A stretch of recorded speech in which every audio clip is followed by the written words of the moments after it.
इसके प्रयोग से सरकारी कार्यक्रमों में हमारी सरकार पारदर्शिता लाने का प्रयास कर रही है। राज्य के खजाने से धन प्राप्त करने वाले सभी लाभुकों को डीबीटी के माध्यम से उनके खाते में राशि अंतरित की जा रही है। राज्य के सरकारी सेवक, संवेदक, वेंडर, किसान, पेंशनर, सामाजिक सुरक्षा के पेंशनर्स,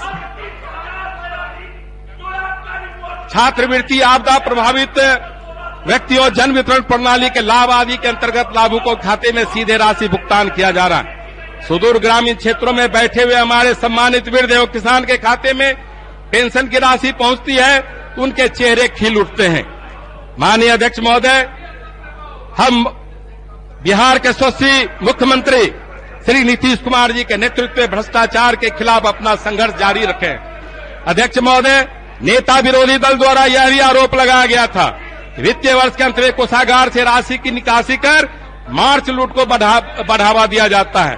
महोदय, आपके माध्यम से सदन के सभी सम्मानीय सदस्यों को यह बताना चाहते हैं कि भारत सरकार से कई योजनाओं के लिए अंतिम किस्त की राशि फरवरी मार्च में प्राप्त होती है।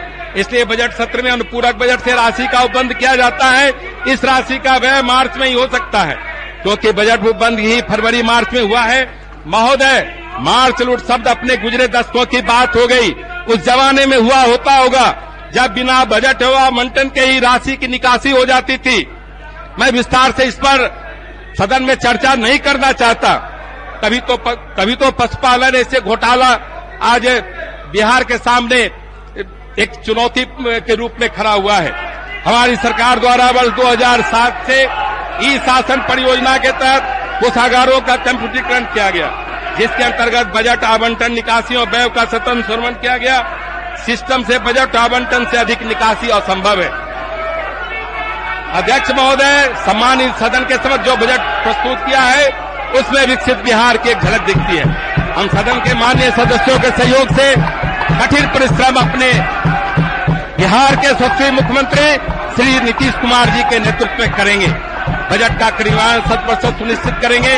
रोजगार सृजित करने हेतु युवाओं युवतियों को ITI एवं पॉलिटेक्निक के माध्यम से आधुनिक कौशल प्रशिक्षण दिया जाएगा। इससे हमारे युवा न केवल स्वयं रोजगार प्राप्त करेंगे अपितु स्वयं का व्यवसाय भी प्रारंभ कर सकेंगे। अन्य युवाओं को हमारी सरकार को रोजगार भी देंगे। अपना व्यवसाय प्रारंभ करने में आने वाली कठिनाइयों को हमारी सरकार भी समझती है। इसके उद्यमिता विकास के लिए सरकार की तरफ से अनुदान और प्रोत्साहन राशि दिए जाने की योजना प्रारंभ की जा रही है। इसके अंतर्गत नया उद्यम लगाने वाले युवाओं को परियोजना लागत का 50% और अधिकतम 5 लाख अनुदान तथा 5 लाख रुपए मात्र 1% के ब्याज दर पर ऋण दिया जाएगा। इसी प्रकार महिला उद्यमियों के लिए उन्हें परियोजना लागत का 50%, अधिकतम 5 लाख रुपए तक का अनुदान और 5 लाख रुपए तक का कर मुक्त, सूद मुक्त ऋण दिया जाएगा।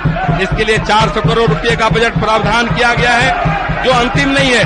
आवश्यकता अनुसार इससे बढ़ाया भी जा सकता है।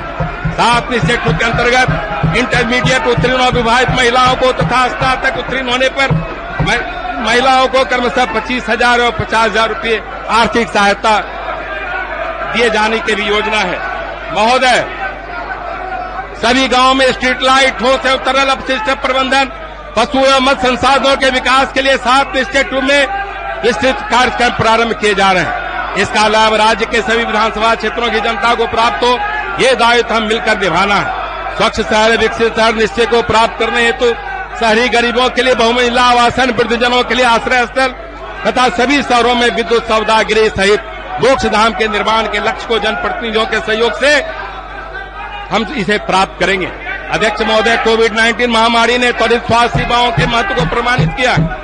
इसलिए स्वास्थ्य सेवाओं के साथ साथ टेलीमेडिसिन तथा विभिन्न पैथोलॉजिकल जांच के लिए दूर दराज से सैंपल एकत्रित करने का कार्य प्रारंभ किया जाना है। हृदय में छेद के साथ जन्मे बच्चों के निःशुल्क उपचार की भी हमने व्यवस्था की है।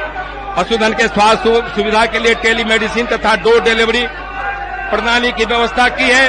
अध्यक्ष महोदय, राज्य सरकार के द्वारा आम बिहार वासियों समाज सभी स्टेक होल्डर्स से बजट तैयार करने के संबंध उसकी राय मांगी थी। इस हेतु हमने विभिन्न क्षेत्रों यथा पर्यावरण एवं प्रदूषण, उद्योग एवं सूचना प्रौद्योगिकी, राजस्व संग्रहण, कृषि, पशुपालन एवं उससे संबंधित क्षेत्र, महिला एवं बाल विकास तथा कला संस्कृति और पर्यटन में काम करने वाले व्यक्ति संस्थाओं के साथ बैठकर बजट की रूपरेखा हमने तैयार की थी। एवं बाल विकास तथा कला संस्कृति और पर्यटन में काम करने वाले व्यक्ति संस्थाओं के साथ बैठकर बजट की रूपरेखा तैयार की गई। आम आदमी से भी ईमेल के माध्यम से हमारा बजट कैसा हो पर सुझाव मांगा गया था, जिसके क्रम में करीब 53 सुझाव प्राप्त हुए थे। यथासंभव इनमें से भी उपयोगी सुझावों को बजट में शामिल किया गया है महोदय। इस प्रकार आम भागीदारी से तैयार इस बजट के क्रियान्वयन की सफलता बिहार के आमजनों की जागरूकता और जानकारी पर भी निर्भर करती है। इस सदन के सभी माननीय सदस्य आम आदमी से लगातार जुड़े रहते हैं, इसलिए सभी बिहार वासियों को सरकार के द्वारा चलाई जा रही योजनाओं की जानकारी आपके माध्यम से भी हो सकती है। इसलिए आप सभी से सहयोग का आह्वान भी करता हूं। अध्यक्ष महोदय, आपके माध्यम से सदन के सभी